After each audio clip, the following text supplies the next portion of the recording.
Hi air signs, Gemini, Libra and Aquarius, Ascendant, Sun, Moon, Venus, Rising. Those cross-watching, welcome to your tarot love messages.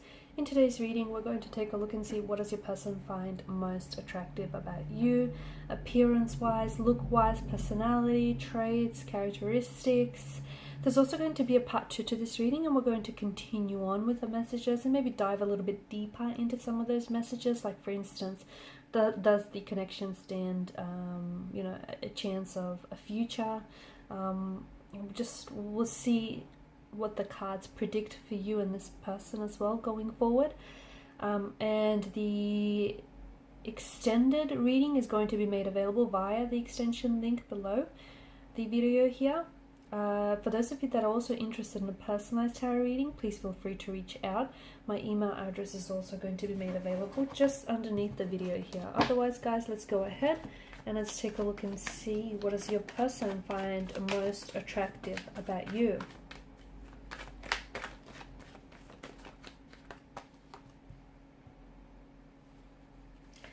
Well, the attraction, the connection, the chemistry is most certainly present in the energies.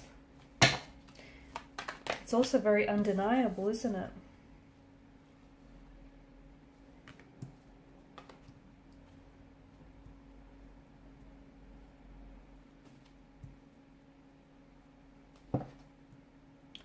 It's not in frame and that kind of annoys me. Okay.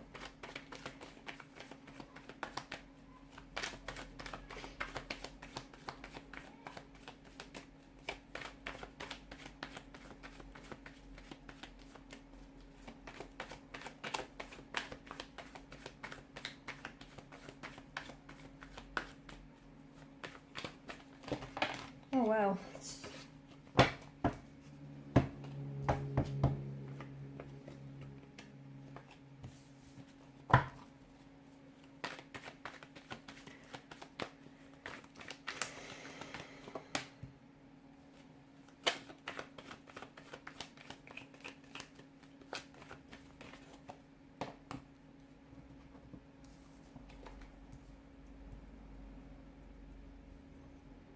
You're definitely the object of their desire, okay? You've definitely, you've got their attention. You've got them very focused, very zoned in on you. So strong chemistry, especially with the presence of the devil.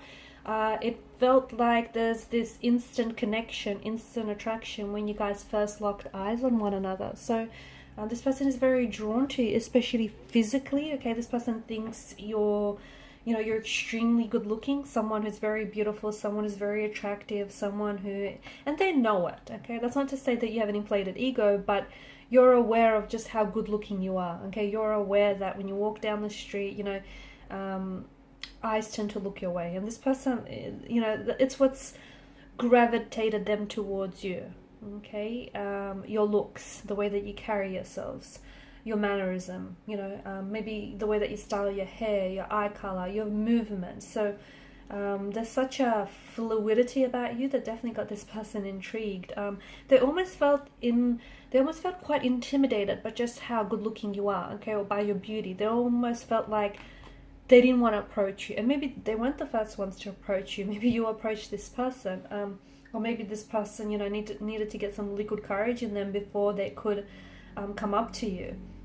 Yeah, this person feels, and it's not like you're doing it intentionally, but they feel, or they felt like maybe they weren't worthy, they were not, they were inadequate, they felt like you're out of their league and they're punching above their weight with you. So this person is just, there's this energy of them being in awe, to be honest with you.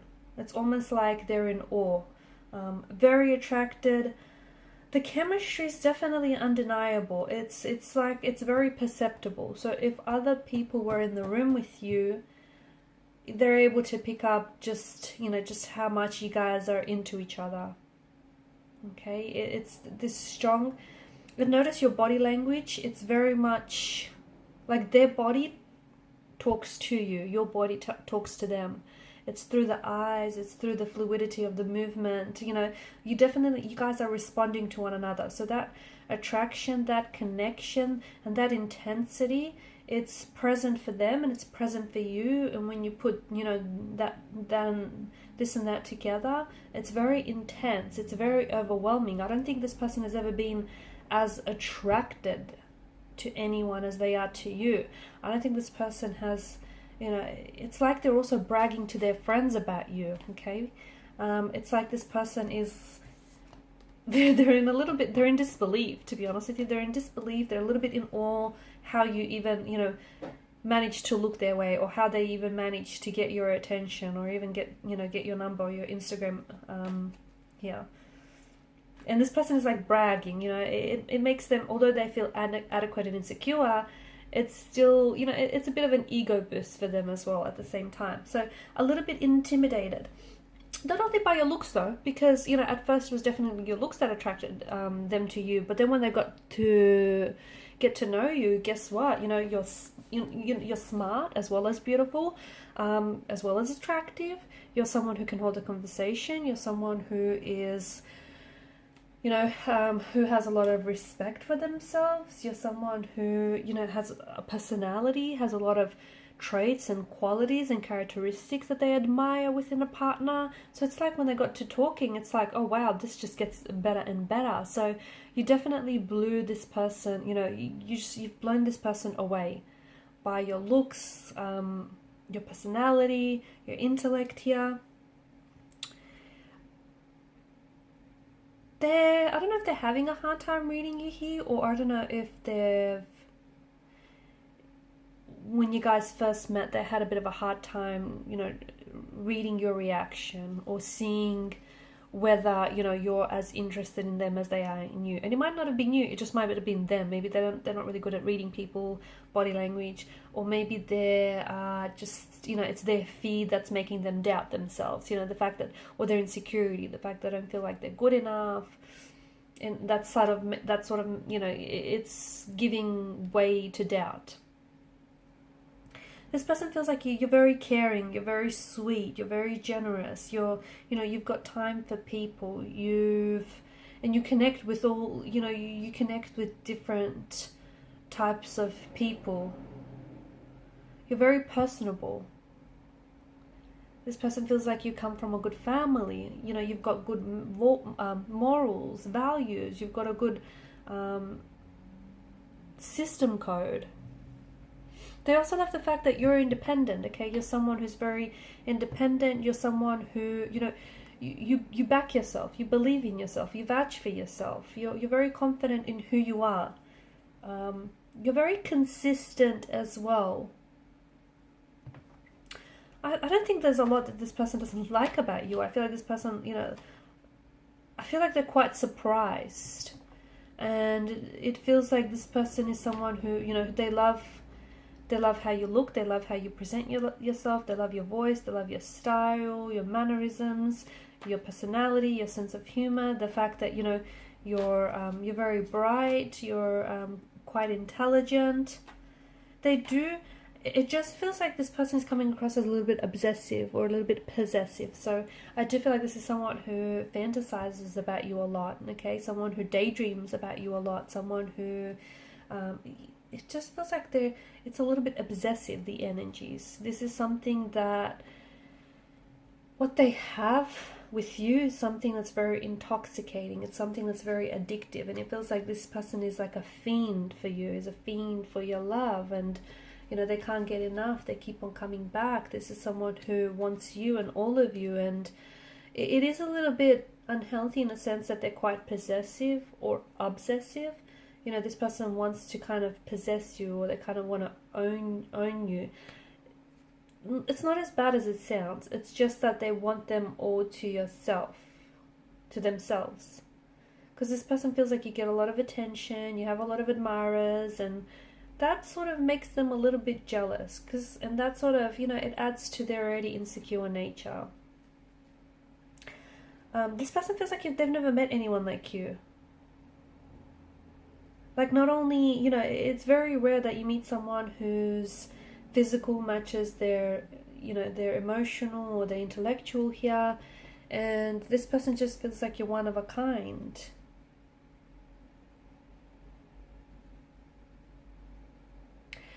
I do see that your attachment styles differ though, and I feel like we'll explore that in the part 2 of the reading as to why that's going to be a bit of an issue, because I feel like someone here is an anxious attachment style and the other one is an avoidant. Yes, that could very well work in your favor, but that could also present itself as an issue if you are in a relationship or if you do decide to pursue things romantically. But you've definitely got their attention, and this is someone who is, I feel like this person is really excited, you know, by the prospect of getting to know you, by pursuing a connection. They're excited to see you next. They're excited to plan the next date with you. They always get really giddy and excited to hear from you when your name flashes up on their screen. So yeah, someone who I feel like is very, very enthusiastic and very energetic about, and they feel good about what the two of you have now and where this is heading. They do feel good. I do think that this is someone who definitely checks in on you. I see them doing a little bit of cyber stalking. You know, this person is your biggest fan on social media, let me tell you that. They're up to date with everything you post and put out there. This is someone who definitely is the first one to watch your stories, like your pictures. They can't get enough of you. So follow me to part 2 of the reading, where we discuss, you know, what the future of this connection will be, and just the difference in the attachment styles and how it might impact your relationship with them. So part 2 is made available via the extension link below. I just want to thank you guys for your time, energy, attention. Please show your support by liking, sharing, or subscribing to the channel if you haven't already. Bye.